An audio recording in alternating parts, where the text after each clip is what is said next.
Hey there, chatters. I'm Nat. And I'm Kat, and welcome to the Crime Chat. I am your forensic femme fatale. Natalie is your true crime addict connoisseur. We're just two normal girls who obsess about dark crimes, evil minds, and occasionally the unknown. And if you've been listening, chatters, you know, Kat and I are not the drama. Oh, no. No, the drama is exclusive to our criminals that we go over during a crime chat. The drama's in the stories.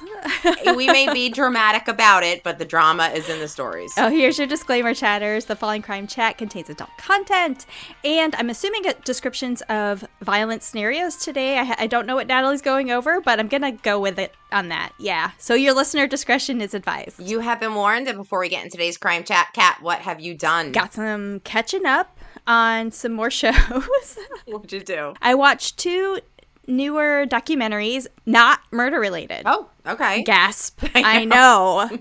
Can you believe it? Right? So the first one I watched was Arnold, the documentary on Arnold Schwarzenegger. And I saw the teaser kind of come up for it, and I was like, eh. And then Chris the other day was like, you want to try it? And I was like, yeah, it was freaking good. Yeah. It was really good. He's got an amazing life story, that man. Yeah, he does. He sure does. And then the other one that we watched was called Muscles and Mayhem, about the American Gladiator TV show and how it came into production like in the late 80s into the 90s, and all the drama and all the issues and stuff that they faced. It was super interesting. You know what? I think I remember that show. Oh, I watched it. Oh, yeah. The wrestling and Hulk Hogan Yeah. and stuff. Yeah. I vaguely remember that. And then, I don't know if you saw this in our messaging on Facebook, but we have a guy that gave us a recommendation for a documentary to watch, maybe a future crime chat. I don't know if you saw it. So it's a guy we call Spanky. We were stationed together a while back. His nickname is Spanky. But he recommended a show, I think it was on HBO Max. Ooh, hold on, let me think about that. Yeah, I'm pretty sure it was HBO Max. It's called The Curious Case of Natalia Grace. Okay. And basically it's about this supposed little girl who was born in the Ukraine, lived in an orphanage, got adopted, and the adoptive parents, well, one, she went to a couple different families in the orphanage in the United States. She ended up with this one family who she was allegedly 6 years old, but there were a lot of physical features on her, even though she was a little person. She had dwarfism or the disease where, I don't know, what is it? Muscles and bones don't grow, I guess, properly. So she was a little person, and they were basically questioning her actual age. They got her age when she was supposedly around 10, 11, 12 years old, upgraded to 22. So they kicked her out, question mark, and they got her apartment. She lived on her own. And there was the two parents who got divorced. Now, the dad went to court and he was acquitted of all charges of neglect. And it wasn't just necessarily because legally she was of age. They were talking about her disability and neglect on somebody who needs care, like constant care. So he was acquitted of that. The wife, who honestly is probably the primary person, and there was alleged abuse and all kinds of other things, but the charges were dropped against her. But what I really, really hope is for the mother that they drop the charges because they're still gathering enough evidence to be able to be more confident, right? So if they were to go to court and were to try it and they would lose, like it was a lot more risk, right? Anyway, super interesting, fascinating case. Like they started out where within the first month of Natalia staying with them, she would hide butcher knives from the kitchen in her room. And when she was approached saying, what are you going to do with those knives? And she's like, I was waiting for you to go to sleep so I could kill you. What? And then there was one night the parents supposedly said, obviously it's her word against theirs kind of thing, is that they woke up in the middle of the night one night and she was standing there in the doorway with a butcher knife. Freaking out. Ugh. I'm familiar with this story, and I have some strong opinions about this whole thing, okay? Because I think this is definitely a crime chat that we have to do, because I personally think that Natalia was failed by the legal system because, number one, the minute he raised her age, things went downhill. Yeah. Didn't they move to Canada? Didn't they totally, leave the country? They did, yeah. So the oldest son, who was also, he's in his 20s now, he was also interviewed on this documentary. Right. Obvious mental health issues, obvious signs of anxiety, but he was basically, when he was a teenager, was like this genius. And there was a university in Canada that offered him to have a master's degree program at the age of 14. I mean, that's how smart this kid was. Yeah. I just remember that they kind of rented her a place and just put her there and left. Well, there was two places. There was one that was in town before they left. Her year lease was up right around the same time they got this offer for their oldest son to go to Canada. Right. So it was kind of like simultaneously as they were leaving the country, they put her in a different place in a new town where nobody knew her. But it's so interesting because so many of the neighbors were interviewed and how much they thought that she just was not right. Which is understandable. I mean, yes, the system failed, or yes, there's a lot of systematic neglect that probably happened in that whole process. But it was...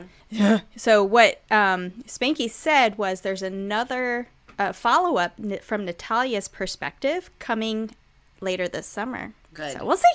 We'll see.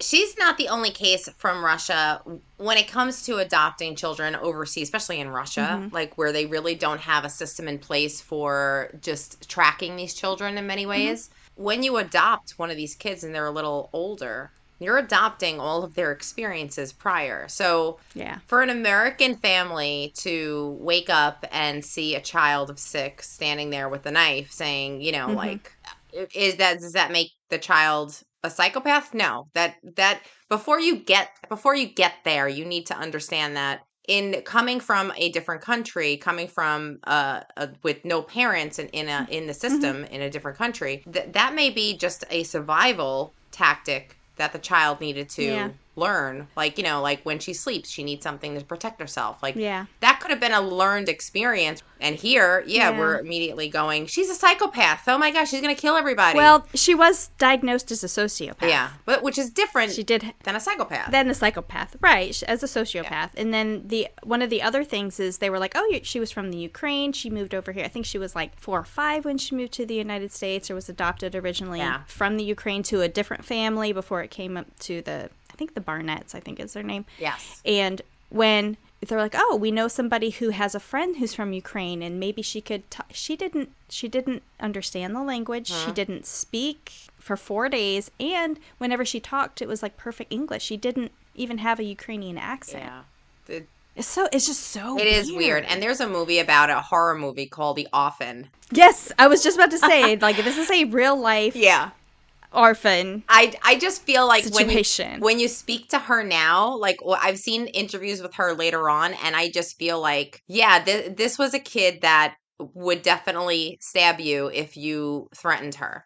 But kids don't normally do that. There's a reason why. But parents need to be more educated as to who they're adopting, because they're coming from these violent circumstances. And, at 6, no, a child should not know how to, savagely protect themselves in that way. But they do. And why? Yeah. Why do they? The more I watched the episodes, the more annoyed I got with the fucking father. He knew he was in front of the camera. He was drama. And everything was elevated to okay, all right. He was the stop. Drama. He was the drama. He was probably put in a position to where the wife was very manipulative. She was abusive. Not saying they ended it right on where some allegation was against him, and then they freaking ended it, and I was like, what was it? Because I could totally see it, because this whole time, and he was acquitted, so he can talk about it now, and there was one other thing, but that may come up, but I'm not sure. Anyways, but the more we watched him, I'm just all right, I want to punch the TV, because you are just next level. I'm not even listening to what you're saying because you're acting so beyond. Yeah. Ugh. You know what I mean? Ooh, the camera's here. Let me. That's gross. Ah. Yeah. All right, Spanky, you're on. We're going to do this crime chat. And please tell me he got his nickname from Little Rascals. I don't think so. I think it, well, I don't want to say his full name because I didn't tell him I was going to talk about him. We're just going to say Spanky. So for those who know me, who know him, you probably know who it is. We'll call the episode the Spanky Special. The Spanky Special. Yes. When this episode comes out, it is one of my favorite weeks of the year. Shark Week? Shark Week. And I have my shark cup. Oh my God. What? What's up? I feel like we're in an episode of Poltergeist. Like, it's there. It says cat, and it has all the different kind of sharks on it. And then on the other side, love it. On the other side, it says, once upon a time, there was a girl who loved sharks. It was me. The end. I love it. Love it. Yay, Shark Week. Obviously, we're recording this before then, so I haven't watched any episodes, but I am ready. Okay, good. Bring it. Well, okay, so that's a lot. What about you? Basically, what have I done besides work? Work. You're going to be Rihanna. Riri. Yeah. Natalie's the new Riri. I wish. So that's basically all I've been doing. Nothing, just working. Really. Yeah. Working. It's a work week. You haven't watched The Florida Man? I have not. Not yet. That's on your to-do list because... you'll love it. Okay. But before we jump into your story, I was like, hey, we haven't done a trivia in a while. Why not? So we'll open up here on a bit of a trivia. Now, is your story today, because I don't know what it is, chatters, as usual. Like, is your story today solved or unsolved? Solved. It is solved. Okay, good. Yeah. But I'm going to quiz you on some known unsolved cases. Oh, boy. Okay. Okay, I got my book here. I've got my serial killer trivia book. Okay. And I need to just take this off because it's driving me crazy. Look at the little skeleton. That's awesome. Okay. So, I remember this book you've had. Oh, there you go. Yes. Okay. So, serial killer trivia book. Mm-hmm. I did not come up with these questions, nor did I come up with these facts. So, This is by Michelle Kaminsky. We've done a couple of quizzes from this before, but I wanted to. We didn't really talk about any You heard that one, didn't you? He was right outside my door. Yeah, what was that? Biscuit. Hold on. Hold the phone. Mama's about to beat some ass. It was at this moment that he knew. He fucked up. Okay. I don't know what the hell they're barking at. So I decided I'd go over some unsolved or, current open cases, cold cases. Oh, okay? Boy. I think you'll do well on these. I think some of them will be like, bing. Okay, I tried to pick the easiest ones. Right. Okay, so, are you ready? Yeah. This one, you better get. Okay. Oh, God. Don't put the pressure on. Bodies began turning up in May of 2010 after the disappearance of 24-year-old Shannon Gilbert. Gilbert, who had been diagnosed as bipolar but wasn't taking medication, called 911 from the home of a client, Joseph Brewer, reportedly saying, "They're trying to kill me." But the recording has never actually been made public. While searching for Gilbert, so they go to Brewer's house. He said he had a friend come over, try to calm him down, but the woman ran to the neighbor's house. She disappeared. She never made it to the neighbor's house. So while searching for Shannon Gilbert, authorities found the remains of 4 other victims, including a mother and a child, and they were referred to as the Gilgo 4 at the time. 5 more bodies were later discovered, and Gilbert's body was then later discovered, although some believe that she was a victim of Lisk. Is that a hint? No, Lisk? I have no idea who you're talking about. This crime, Shannon Gilbert. Yeah. Which of New York City's 40-some islands was the stomping ground for this serial killer? We've covered New York a lot. Yeah. I'm gonna say islands. I'm gonna say Long Island. Yes. Lisk is actually the Long Island serial killer. Oh, okay. And that's why I was like, does Lisk sound familiar? That was a happy accident because I had no idea what you were talking about. Lisk's current profile says that he's likely a white male in his 20s to 40s. He may have law enforcement knowledge or even worked in the field. May have access to burlap sacks as part of his employment, and several bodies were recovered inside of burlap sacks. There was one guy who was a convicted serial killer who was Basically, they were blaming the Lisk murders on him, Joel Rifkin, but there's no evidence to back it up. Like, there's no physical evidence to back it up. There was another guy because they thought maybe somebody with law enforcement knowledge. An ex-Suffolk County Police Chief, James Burke, was also listed as a possible suspect. Again, no evidence was there to tie him to the crime. There was another guy, John Biltroff, who was a carpenter. He was convicted of murdering 2 prostitutes in the 90s. And another potential subject, he's serving 2 consecutive 25 years to life sentences. But however, the actual identity of the Lisk, the Long Island serial killer, remains a mystery. But I got it right. You got it right! Ding, ding, ding, ding, ding. Okay. I knew you'd get that. Oh my God. I mean, to be honest. This next one is familiar. Investigation revealed that the medication had been tampered with sometime leaving after a factory, which meant someone went to various stores in Chicago, lacing the capsules with cyanide or more, dropping already laced capsules inside the bottle. What murders forever changed the way over-the-counter painkillers are sold? What was the over-the-counter medicine? A painkiller. Acetaminophen. Tylenol? Yes! Tylenol! Right? For some reason, when you said painkiller, I was immediately going to the hard stuff. Well, and that's why it's painkiller, but it's an over-the-counter. Okay. And technically, as acetaminophen, it is a pain reliever. I should have said pain reliever. Okay. But, yes, the Tylenol murders in Chicago took place over one terrifying week in 1982, beginning on September 29th, with the death of a 12-year-old Mary Kellerman of Elk Grove Village. She had taken extra-strength Tylenol and died very quickly thereafter. The same day, 27-year-old Adam Janus of Arlington Heights died unexpectedly, and then his 25-year-old brother and 19-year-old sister-in-law passed away as well. As it turned out, they all took extra-strength Tylenol. 3 more people died in the greater Chicago area because the Tylenol that was found was laced with cyanide. Do you remember, there's an old Forensic Files that covers this case. I'm not that familiar with that case, no. So no one was ever arrested in the deaths of the Tylenol victims, no solid suspects either. One man did attempt to claim responsibility and requested $1 million for ransom from Johnson & Johnson, who owned Tylenol. Right. But law enforcement decided that his letter was merely a hoax.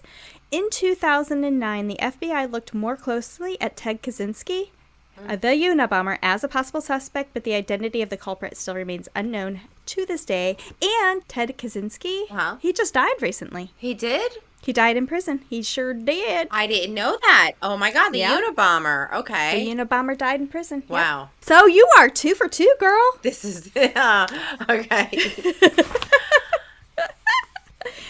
Okay, this one's a little closer to your current home. Okay. All right. Okay. Between December 2005 and February 2006. Were you living there yet? I didn't move here till 2012. Okay.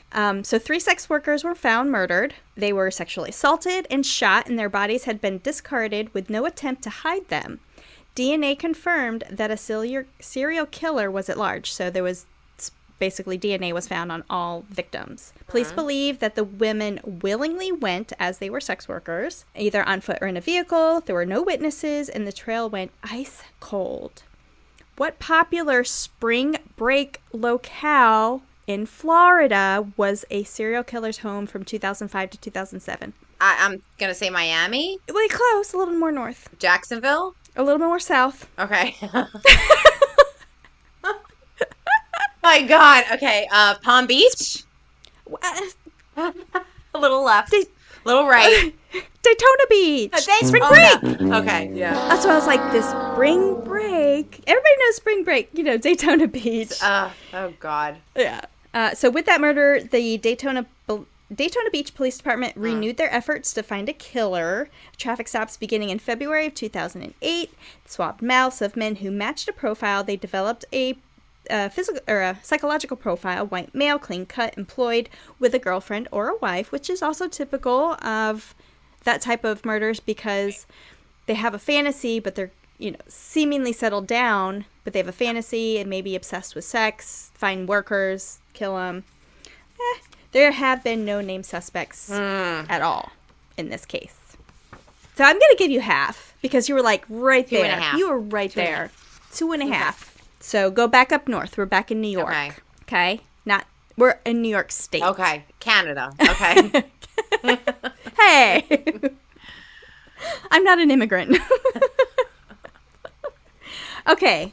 3 young victims were killed in the Rochester, New York area. Carmen Colon, age 10, Michelle Maenza, 11, and Wanda Walkowitz, 11.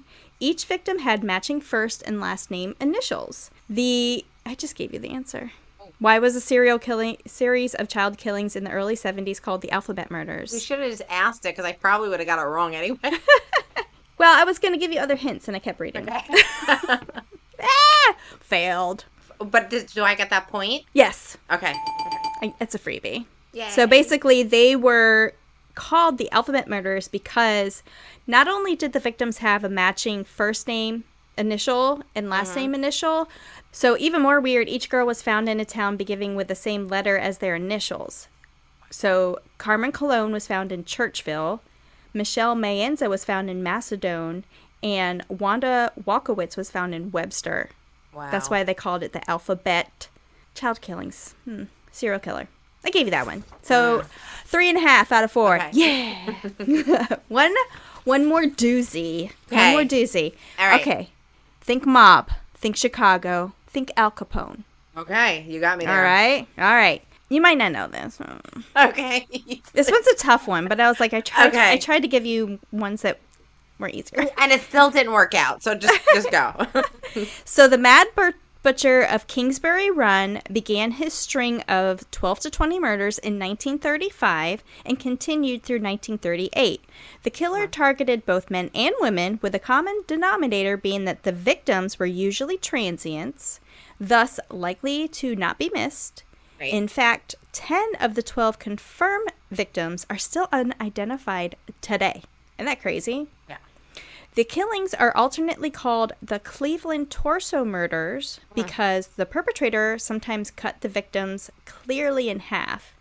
Each victim was beheaded, and many of the heads were never found. Most male victims were emasculated, and some of the bodies showed the evidence of a chemical substance also on the skin.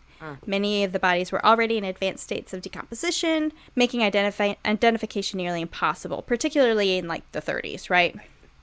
So, he's a famous investigator. He's a famous police officer. Right. Yes. After pursuing Al Capone and taking Al Capone down in Chicago, who was working on it? Basically the same case of the Cleveland's Mad Butcher or the Cleveland Torso Killer. He also took down Al Capone in Chicago. I should know this. Oh my God, I should know this because I read this case because part of the Torso Killer situation is the lead detective, the person you're asking for. Yeah. I know for a fact he burned down the city. Yeah. And like tried to rub it, like, you know, like try to brush it, like, oh, we're nothing to see here. We're fine. Yeah. And catching Al Capone was kind of his claim to fame. Yeah. Because he burned down, I mean, he killed so many people with trying to find the Torso Killer. Damn it. What's his name? His name is Elliot Ness. Yes. Yeah. Damn it. So 2 suspects emerged in the Cleveland Mad Butcher or Cleveland Torso Killer torso murders. Right. 2 suspects emerged, and one was even arrested. Frank Dolezal was brought in as a possible killer of victim Florence Polio, but he died in jail under mysterious circumstances 6 weeks after his arrest. The other potential perp was Dr. Francis Sweeney, who performed amputations during World War I, and he reportedly failed 2 polys. And then Ness himself interviewed him, but Sweeney voluntarily committed himself to a mental institution, and nothing further ever came of that lead. Yeah, Mad Butcher's identity has never been confirmed. Isn't that crazy? Yeah. Isn't that crazy? I know. Because there is a connection with him and Hodel. Oh, yes. Oh, yeah. Hello, season 1 throwback. Seriously. Oh my gosh, that's right. That's right. So you did great. I'm going to give you 4.5 out of 5 stars. I'll take it. Yay! Oh my God. So thank you for doing that. And when you're giving me the question, like I kind of know what you're talking about, but I am so bad with names. Yeah. Like I'm really bad with names. Like Like, I will meet somebody, I will go to an event or like a gala or a fundraiser. Like, I'll look at you and be like, I know you. We had lunch. Yeah. I am better with faces than I am with names. Like, I know I have seen you before. Your name is escaping me. Well, I'm glad your case that we're covering today is solved. And I'm so excited to hear what we got. We are going to go over the baby farmer murderer or serial killer. Either way, both fits. Oh, dear. Like, killed babies? Ugh, that's the picture. I didn't know what that was. And your back. So Natalie's got a picture of that a weirdo. Yeah, that. It looks like it looks like a totem pole. That thing is the person that we will be covering. Okay. Okay, that thing. That is like the best picture I can get from her. Oh, it's a her. It looks like a dude. It's a her. Oh, my. She's Wow. terrible. Wow. Her name is Amelia Dyer, and she was born on June 10th, 1836. Oh, we're going way back. We're going way back, Yeah, way back. way back. Back in time. She was the youngest of 5 with 3 brothers, Thomas, James, and William, and a sister, Anne, in a village in Bristol, which is in the UK. Have you ever been there? I know of Bristol. Okay. It's a big city. It's like a bigger city. Yeah, I don't remember where it is.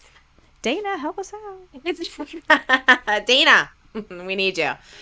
She was the daughter of a master shoemaker, Samuel Hobley, and Sarah Hobley. Amelia learned to read and write and developed the love for literature and poetry. However, her childhood was rough. She was dealing with her mother, who had mental illness that they said was a result of getting typhus fever. Now, typhus is a bacterial infection. It typically transmits through body lice and fleas. I mean, they were less hygienic back then. And then if Yeah, they lived yeah. on a farm,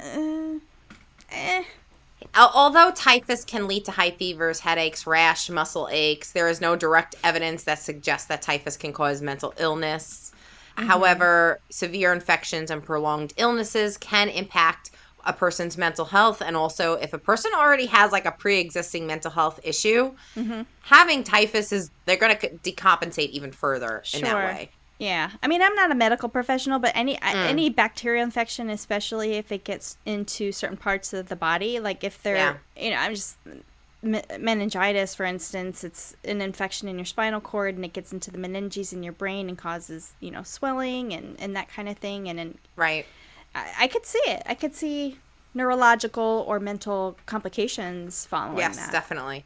Amelia witnessed her mother's violent fits and was obliged to care for her until she died in 1848. So I guess back then, you have a family member that's sick, it's your problem. Yeah, absolutely. Absolutely, yeah. And she was young during this time. She was the youngest. Dyer had an older sister, Sarah Ann, who also died in 1841 at age 6, and a younger sister named Sarah Ann, the same name, who died in 1845, only a few months old. Back then, if you were the middle class or the lower class, you were subjected to not the cleanest environment. And a lot of people said that they had more kids back then because the likelihood of a kid surviving past a certain age was much lower. Sure. So so you had mom. Mom wanted to name a daughter after her, Sarah Ann. The first Sarah Ann dies and was like, I still want a daughter named Sarah. Yeah. And unfortunately, it's a lot of again. Sarahs. Yeah. It's a lot of Sarahs. Yes. Now, her elder cousin had an illegitimate daughter at the time who was later accepted as the daughter of the grandparents. So, William and Martha Hobley, who was Dyer's aunt and uncle. After her mother's death, Amelia lived with this aunt and uncle, serving as kind of like an apprenticeship to a corset maker. Okay. Ooh. So, now in 1850, corset making was a popular trade, and corsets were an essential undergarment worn by women of various social classes. Why? Why, you ask, okay? Tell me. Well, why? The luxurious materials, of course. Corsets were typically constructed with a combination of fabric, steel, and whalebone. I mean seriously. They sucked it all in. You got to have some strong fabric. You got to have some strong components there to get it all. sucked would in. not do well. I would not do well. I would rip out a whalebone and kill somebody with it. I would not do well. I mean, seriously, because think about it. If your family is investing in your figure in order for you to find a man, honey, you're going to be wearing that corset for a decade. Yeah. You can't gain weight. You can't do anything. Yeah. Yeah. I mean, seriously. Mm-hmm. The fabric used usually range from cotton to luxurious silks, depending on the wearer's social status and budget. Mm-hmm. Unfortunately, her father died in 1859, and her eldest brother, Thomas, inherited the family shoe business. Okay. In 1861, at the age of 24, Amelia became permanently estranged from her brother, James. So back then, as a woman, you really didn't have many choices, and if you were going to be estranged from the men in your family, then you really didn't have any financial choices. Of course. Because Yep. you weren't entitled to anything. So that's probably why she looks as miserable. Or you had as to she get does. married. It's true. Listen, she met an older gentleman named George Thomas. They quickly got married. George was 59, and they both lied about their ages on the marriage certificate, reducing their age. Mm-hmm. So George deducted 11 years from his age. Now, Amelia added 6 years to hers. Okay. Which I honestly don't understand that. I don't get it because I was married to somebody older who was 13 years older. Uh-huh. Really wasn't that big of a deal because I was 30 and he was in his 40s. It wasn't that big of a deal. Yeah. I don't know. I don't know. Especially back then, I don't get it. Well, because they had all the time, if you think even back in the 1600s, older men would often go for younger women to be able to reproduce and still do. And look at Al Pacino. Okay. You right. He would have to drop his age. He would have to drop his age 40 years to even be with it. What the fuck? That's like almost a 60-year age gap. That's a whole lifetime of an age gap. Al Pacino is older than his wife's grandfather. No shit. Think about that. Wow. Yes, that is no. Okay, so after marrying George Thomas, she trained as a nurse and a midwife. She did work briefly at a local insane asylum that, cared for mentally ill patients. And along the way, she met another midwife. Her name was Ellen Dane. Now, Ellen showed her kind of an easier way of making money. And this was basically using your own home to help conceive illegitimate babies. Okay. Ellen taught her basically how to farm off babies. Now, when this was a practice, you had two options. One, you would send off the babies for adoption, or two, you would allow them to die from neglect or malnutrition. Okay. So of illegitimate babies, so babies that people didn't want, or whether it was like out of wedlock or whatever, for back in the day, would take their babies to this farm, this baby farm. Right. And it was Ellen telling Amelia, you can do two things. You can let them die, or you can adopt them off. Yeah. Now, would Amelia get money for people who would drop their illegitimate babies off there? Yes. Okay. Yes. And that, I'm going to get into that, but just so you know, this is still happening today. Bullshit. In the United States. So there is a documentary, I don't know, like on YouTube. If you look on YouTube, and it's called Rehoming. And what it does is they have people doing like some type of, what do you call that? Like a pageant, like a beauty pageant. So you have a runway and you have these children that are looking for parents walking the runway. And then you have the parents standing around saying, and the kids are doing their best to be the cutest, the prettiest, the most, and the parents are just judging them. And there was one kid, broke my heart. He was older. He was about 13. He's walking the runway. And he's like, I want a family. I have so many dreams. And I know I can't get there without having a family, to help me and support me. And the guy that was in the audience was a teacher, okay? And he goes, well, you know what?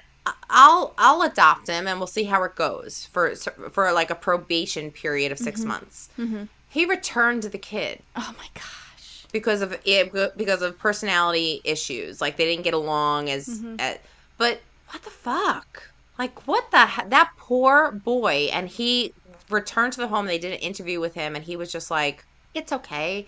You know, like you could see he is trying to stay focused. Shame on you to the guy that adopted him. Not to mention, you're a teacher. Yeah. Shame on you. Ugh. Moving along. Okay. And now back to the 1800s. Okay. So during this period, this was called the Victoria period, and this was from 1837 to 1901, and this refers to the reign of Queen Victoria of the United Kingdom. It was a significant era in British history, and it had a profound impact on various aspects of society, including politics, economy, culture, and social norms, including a clear division between social classes. So now the upper class made up of people that had considerable power and influence, and then there was the middle class, which was also the working class, and they faced challenging conditions and had limited rights. Another element of the Victoria era was the moral values and code.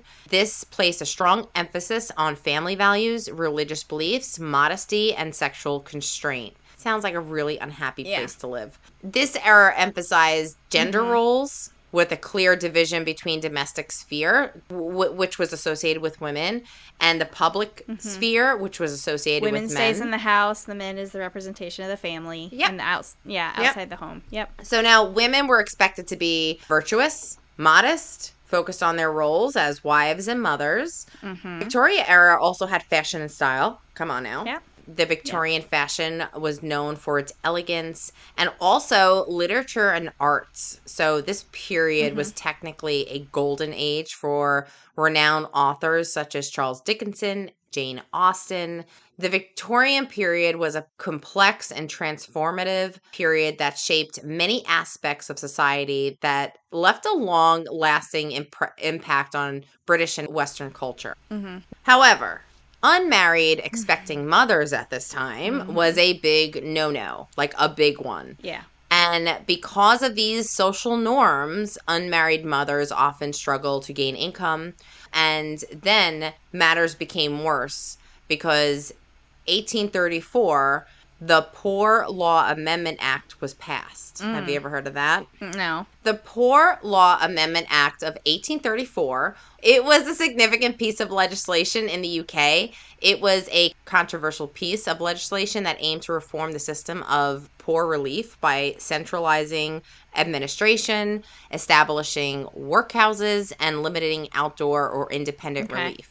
It continues to be a topic of historical social debate today. Some say this is socialism, but socialism and this is very, very different. So, like, it calls basically for the government to play a more active role in managing and planning the economy to benefit the working class. The amendment aims to address poverty and provide relief, but it did not align with the principles of socialism. So, like, the act primarily focused on reducing the public spending and discouraging dependence through a more controlled approach to poor relief. It reflects a more individualistic perspective, emphasizing personal responsibilities and work ethics. Socialism, on the other hand, seeks to address poverty and social inequalities by advocating for systemic changes in the economy and social structure. It calls for collective action and redistribution of wealth to create a more equitable society. So you can see how they're different in a way. In summary, the Poor Law Amendment Act of 1834 and socialism represent two different approaches to addressing poverty and social welfare. While the act reflects more conservative and individualistic perspective, socialism seeks broader economic and social transformations to achieve social justice and equality. But this Amendment Act also removed any financial obligation from fathers of illegitimate children. It wasn't me. It wasn't me, exactly. And illegitimacy was highly stigmatized. This led to the practice of baby farming, in which individuals acted as adoption or fostering agents in return for regular payments or a one-time upfront fee from the baby's parents or mother and adoptive parents. Many businesses were set up to take in these young women and care for them until they gave birth. The mothers subsequently left their unwanted babies behind and, basically to be looked after by this nursing person or nurse or midwife or something. Okay. Baby farming emerged in the 19th and the 20th century, particularly in England and Australia, where people, often women, would care for infants and young children for a fee. However, in many cases, the caregivers would neglect or even intentionally harm the children under their care, resulting in their deaths. The practice of baby farming represents a dark chapter in history, highlighting the vulnerability of infants, and it serves a reminder of the importance of ensuring the safety of children in society. In these baby farms, the adopting parents involved were often exploited for financial gain.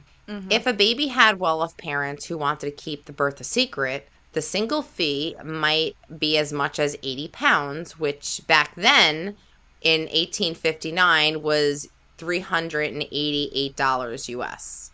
So that's a big fee back then. I mean, that's, Yeah. How much is that today? I know, we should look that up. We'll post it.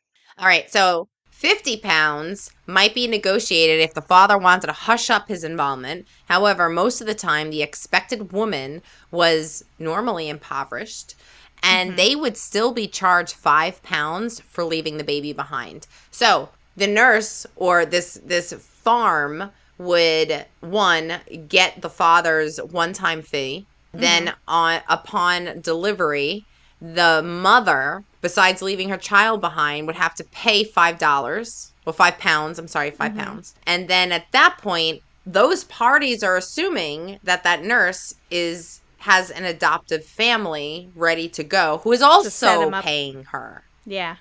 So when the women were pregnant, would they stay until birth at this home? No, like some places, some farms were set up like what you're saying, like where there was a home or a house. But a lot of times these nurses or midwives would go to the mother's apartment or house to make sure that the birth went well, and then they would take the baby. Okay. Yeah. Okay. So now these nurses / caregivers would often resort to starving the farmed out babies to save money or even hasten death. Noisy, crying babies would often be sedated with alcohol or opiates. There was one called Godfrey's Cordial. This is known as Mother's Friend, and it's a syrup containing opium. Mother's Friend. Mother's Friend. That's horrible, but I'm laughing. There's a song from the Rolling Stones called Mother's Little Helper, which also refers to this. To drugging your babies so they'd stop. So they would be so, sedated that they wouldn't cry or anything. I don't know if it's so much the babies, but I think it was the mothers getting drunk or using Mother's Little Helper. Gotcha. Yeah. I don't know. So many That's a huge difference. Many children died as a result of such practices. It is said that these homes, opium killed far more infants than starvation. With the opium. Yeah. The coroner was in on the practices as well, recording the deaths as defect from birth or lack of breast milk or simply starvation. So, there was never a crime there. It was just, this is what happened, and that's that, Mothers who chose to reclaim or check on the welfare of their children could often encounter problems as well. Mothers would be either too frightened or ashamed to tell the police about what they feel is going on and the wrongdoing because, one, they are an unwed mother. They're trash. They're, so the police aren't going to take them seriously. But when the authorities did check on the children, they also had problems finding or tracing these children as well. So basically, this is the world that Ellen Dane showed Amelia, her teacher. However, Ellen died in 1869, and then shortly after, her elderly husband, George, died. And now Amelia needed an income, and she was going to put what Ellen taught her to good use. Amelia would advertise her services as a caregiver for infants, promising to find them suitable homes for adopted families. She did not have a specific baby farming house. Rather, she operated out of various locations, frequently changing residences to avoid suspicion. She would take money from desperate mothers and then neglect or harm children under her care. Makes me so mad. Yeah. Dyer was keen to make money from baby farming. She assured them, like, these mothers that were dealing with, so far they're dealing with, like, I can't take care of my kid, I have to give it away, or at least for a short time, I can't be with my child. Like, it didn't mean just because in their head, just because you're leaving it with a baby farm, to them, it was like, okay, I'm going to leave the baby with you for now, but maybe in a year I can get my baby back. Like, well, I mean, it's just heartbreaking. Especially if they didn't really have a home, or if it wasn't, like, we talked about hygienic and everything. I mean, babies are more susceptible to illnesses. So, and there wasn't really a whole lot of vaccinations then. Right. Yeah. And it's just sickening how, like, why is this a woman's problem? Like, every pregnant woman on this list, there's a man there, but he's not there. But he donated his sperm, but he's not there. So it's like, it's just, it breaks your heart to see how much struggle women back then went through, because they were bringing in, little lives into this world. They were there for the fun, not the finances. Oh my God. So she reassured the mothers that she was a respectable and married woman, and that she would provide a safe and loving home for these children until they were adopted. Or, she would say, like, oh, I have a family waiting to adopt this baby. And she would give them hope and, all this stuff. So in 1872, Amelia met another man. Okay. Girl gets around.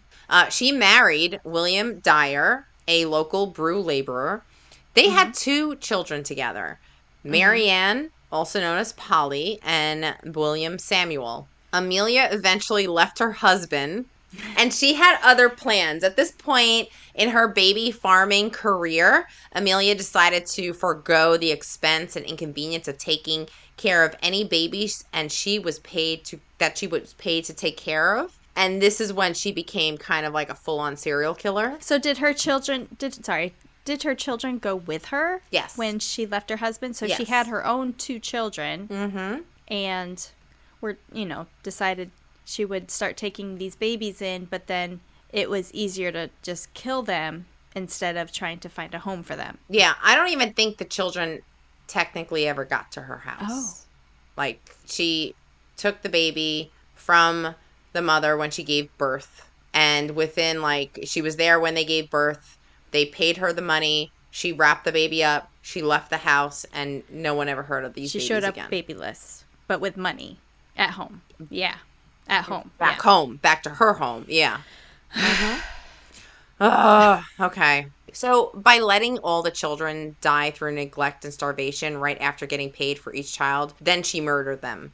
So for some time, Amelia eluded the interest of the police, but she was eventually caught in 1879 after a doctor was suspicious about the number of child deaths that she had claimed. So she was getting, like, death certificates for each child. So she would have to go with the coroner, and she would have to do all this. Yeah. Okay. She was playing legal at one point, where she felt that she had to report the death and that she had to get a death certificate for each child. But this would change. However, instead of being convicted of all these suspected murders, she was sentenced to 6 months of hard labor. And she stated that the experience of hard labor almost destroyed her mentally. Oh, the killing of babies didn't destroy her mentally? Yeah, no. Actually serving 6 months of hard labor almost destroyed her. Oh, Lord. This delicate flower here. This. I've always loved the name Amelia. I have a different opinion now.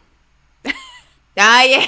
Amelia is a pretty name, though. Yeah. Okay, so upon release of this hard labor, she attempted to resume her nursing career. She also had some visits to the mental hospital due to her mental instability and suicidal tendencies. But the police stated that these always coincided with the times when it was convenient for her to disappear. Huh. Okay. Police kind of knew that she might be up to no good, but also I think you can't assume that the police weren't corrupt. Sure. Majority of times that these women were seeking out these people like Amelia, the father may be the police chief. maybe the governor. Yeah. So. Of some sort of power or authority figure. Right. Yeah. Or just men, because police back then were predominantly men, just being more loyal to other men, even if they didn't know them, you know? Yeah.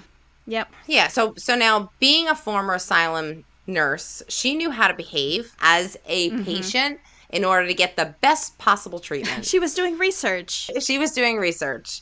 She also started using alcohol and opium to control her mental instability. I think her mental instability also led to her substance abuse. It's a coping mechanism. Yes. 1890, she got another job, and this time she was hired to care for the illegitimate baby of a governess. Now, what is a governess? A governess is a private tutor or educator who is employed to teach or care for children in a private household. So like an au pair. Okay. The role of a governess was most common during the 18th and 19th century, particularly in the upper class families. She was hired so the governess can kind of go out and have a life, and then the governess would come back to visit the children under her care. So basically, even the governess here is a mess. Because, okay, you're hired to take care of X, Y, and Z who live in different areas, but then the governess is hiring people to do her job. Yeah. So, like, the governess is almost like subletting her job to other people so she doesn't have to be everywhere. It's a big hot mess. It's just, it reminds me of The Haunting of Bly Manor on Netflix. Yeah. Yes. Where they bring in an au pair. And, yeah, care for the children. Yeah. Yeah, but they kept on dying in that show, right? Well, yeah. One time when the governess returned to visit one of these children in her care, well, not technically her care, the governess was immediately suspicious and stripped the baby to see if the birthmark was present. So the governess said, that baby doesn't look familiar. I gave you the care of this child, Amelia. So she ended up taking the clothes off of the baby and realized, oh shit, that's not the same baby I left you with. Oh my lord. Amelia basically killed the initial baby and then got another baby to replace it until the governess left the house. Wow. Yeah, she was that level crazy. Babygate. Babygate. The governess did report her suspicion to authorities, which led Amelia to have a mental breakdown. She, at one point, tried to commit suicide with drugs, but ironically, her long-term use had built up a tolerance of opioid products in her system, so she survived. Fail. And they sent her to a mental hospital where she got out, and once again, back to baby farming and murder. So, like, I don't know. I guess baby farming was a common practice back then, so they didn't know how to prosecute for it. So Amelia realized the problem here. She was involving doctors issuing death certificates. Yeah, I was going to say that's a paper trail. The more people you bring into it, the better chances of getting caught. Exactly. So she caught on to this, and she started disposing bodies herself. The precarious nature of her activities, again, prompted undesirable attention. She was alerted that the police were onto her yet again because some parents were seeking to reclaim their children. But now she didn't have a birth certificate. She had nothing. Yeah. She frequently relocated to different towns and cities to escape suspicion. And she always, no matter where she went, she always started like a new business, and she went under different names.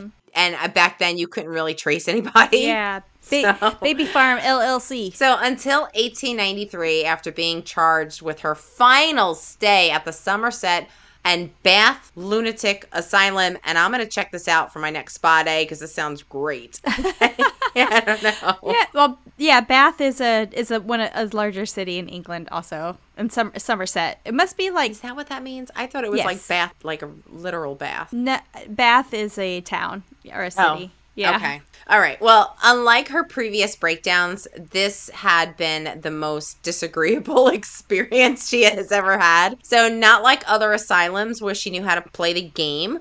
No. This asylum was actually trying to treat her. Oh, good job. So, when she left, she gave them like a 1-star review on her Yelp, and she just moved along. Not recommended.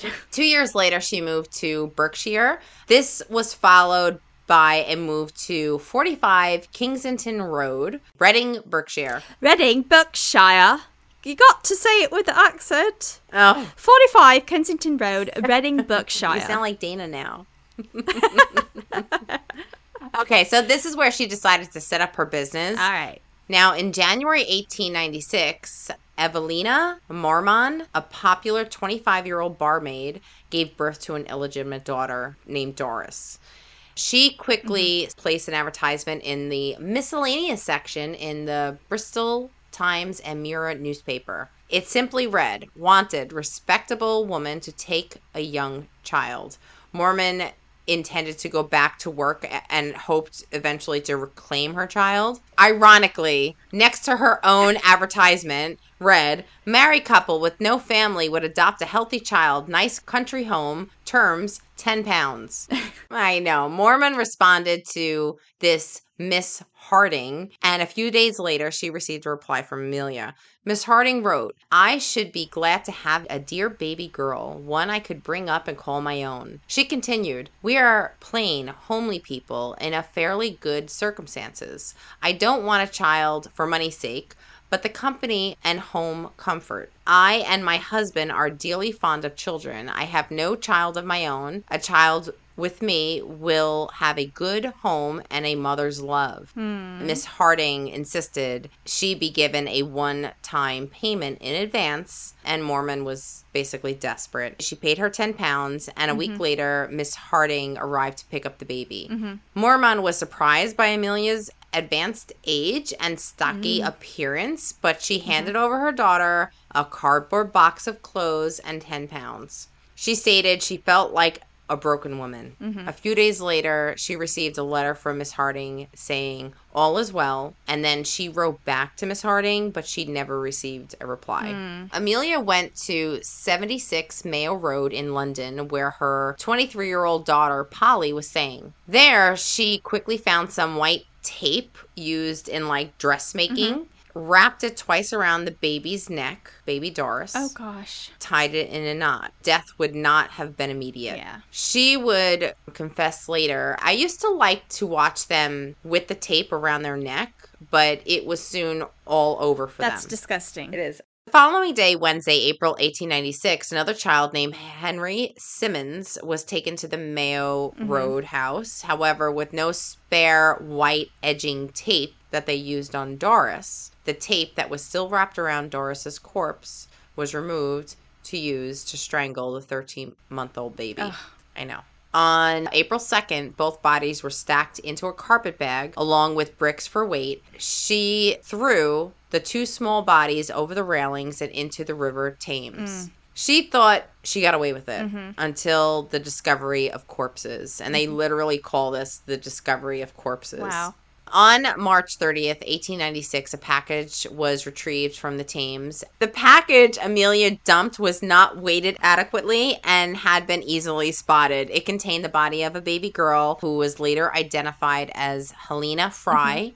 Detective Constable Anderson made a breakthrough, as well as finding a label on the body which said Temple Means Station. He used a microscopic analysis of the wrapping paper. When I say wrapping or the tape, I mean that this is the stuff that they used for, like, for dressmaking. Like a seamstress would use. Yes.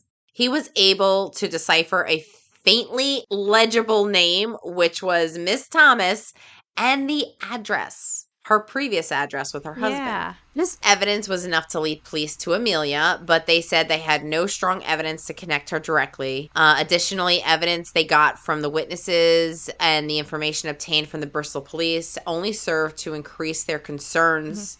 And D.C. Anderson, which is the detective constable, with Sergeant James, placed Amelia's home under surveillance. Now, the detectives and the officers were like, you know what? We're going to play a game. She wants to play a game. We're going to play a game. Let's test this theory. They sent in their own young woman as a decoy. Yay! Hoping that she was going to be able to secure a meeting with her about her services. Now, remember, Amelia is not supposed to be into baby farming, period. But she said, absolutely, yes, you know, I am this, I do baby farming, and she set up an appointment with her. At one point, she was expecting for the new client, the decoy, to call, but instead she found detectives waiting at her doorstep. So immediately when she confessed that she did have this business, and I guess that's all they needed to kind of go to the next step.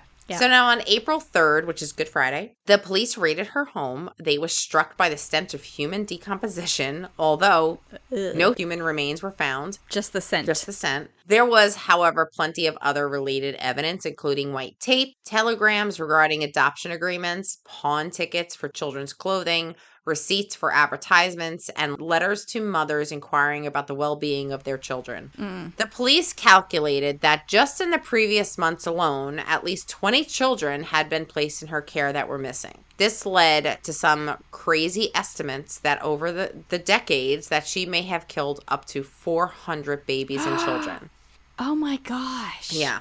Ugh. She was arrested on April 4th and charged with murder. During April, the Thames River was dredged and 6 more bodies were discovered, including Doris and Harry. Each baby had been strangled with the white tape. She later told police, and I'm going to put in quotes, that was how you could tell it was one of mine, the white tape. Wow. That was her signature. That was a signature. 11 days later, Miss Mormon identified her daughter's remains. Oh. So she basically confessed to whatever they caught, like whatever she wasn't going to confess to anything more. Later in the story, there is a song, and I want you to sing it Okay. in your accent. So on May 22nd, 1896, Dyer appeared at the Old Bailey and pleaded guilty to 1 murder. That was Doris Marmon. Her family and associates testified at her trial, and they all stated that they were growing suspicious and uneasy about her activities. And it emerged that she narrowly escaped discovery on several occasions. And remember, she also was going into the hospitals when she knew she was like, the jig is up. Yeah. The only defense she offered was insanity. Look at my history. Yeah.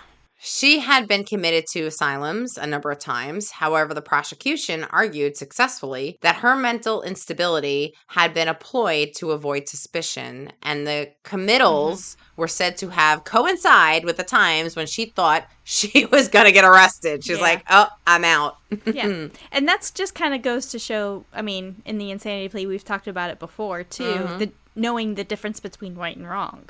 Yeah. Yeah. Right. She knew what she was doing was wrong. And it took the jury only 4.5 minutes to find her guilty. That face. Yes! Guilty. 4.5 minutes. 4.5 minutes. And the That's sentence... got to be some kind of record. I don't know. This is in the UK. We should try. We should see the quickest record. We should see that. The quickest jury deliberation in the world. We need to figure that out. Okay. She was sentenced to death. In her 3 weeks in the condemned cell, she filled 5 notebooks with her last true and only confession. A chaplain visited her the night before her execution and asked if there was anything else she had to confess to. She just offered up the books and said, isn't this enough? Like, she literally filled 5 books of her confession of how many people she killed. Wow. Now, I should find out if they have those books in like a museum or something. Yeah, that's interesting. June 10th, 1896, she walked on top of a scaffold and she was asked if she had anything else to say. She said, I have nothing else to say. Just before she dropped and hung at 9 a.m. precisely.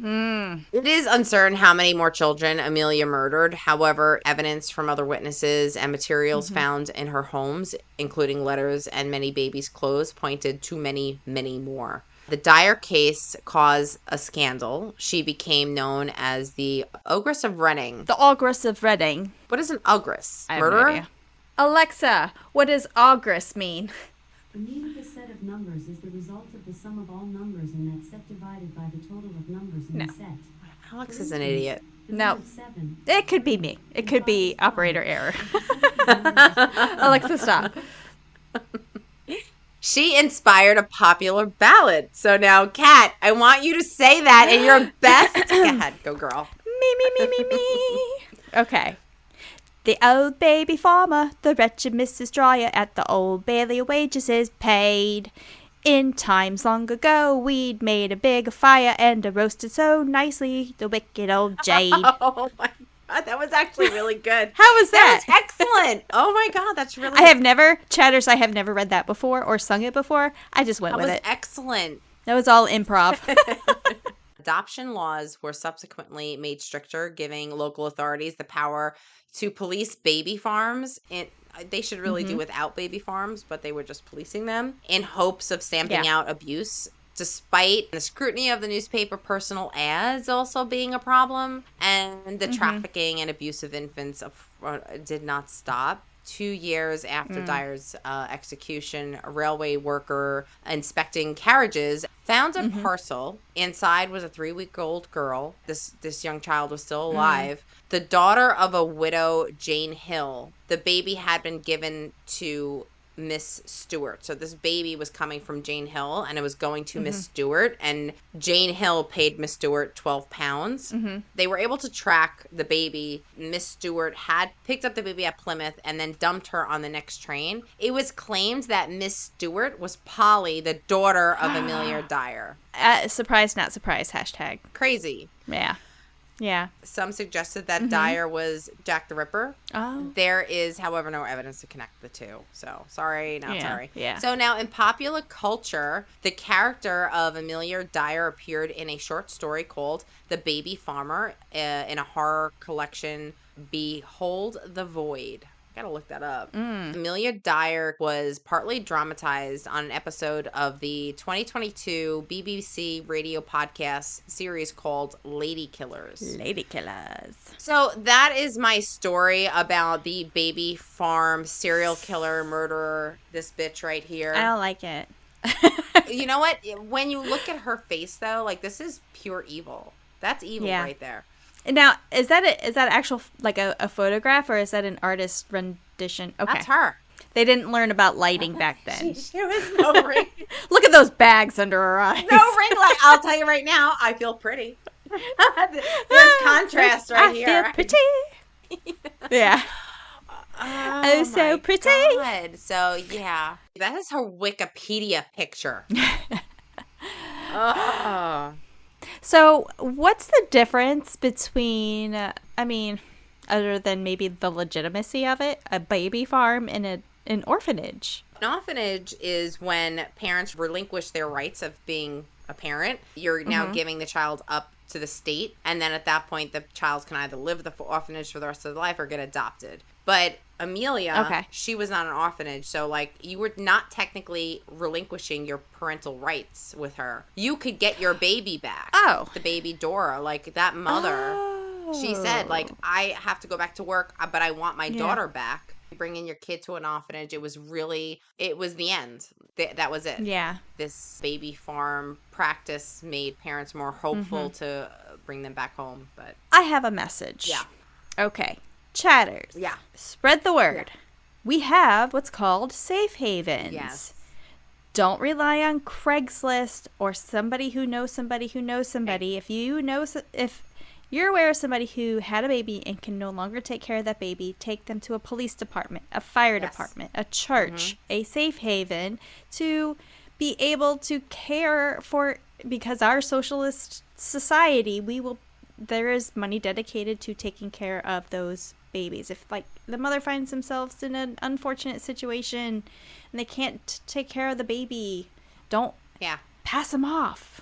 Take them to a place that's a safe haven where the baby will be taken care of, because there are plenty of families out there, and and parents who, well, there really are. There's a lot of families out there that are not able to have children and would do anything to be able to have a child, right, and not murder them. That is heavy. That is a heavy story. Yeah, and it's, you know what, it's so old, we don't have that much information, but, like, if it was maybe within the last 50 years, we would have so much more to go on, but we don't really have pictures of the parents or the children. We don't. So, but. Well, she's rotting in hell. She's rotting in hell. And you know what? I'm going to remove that immediately, because that is just. It's, the haunting of the Ogress of Reading. Yeah.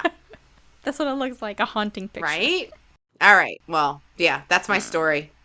And I'm sticking to it. No drama here. We just bring the drama in the story. She was drama. She is the drama.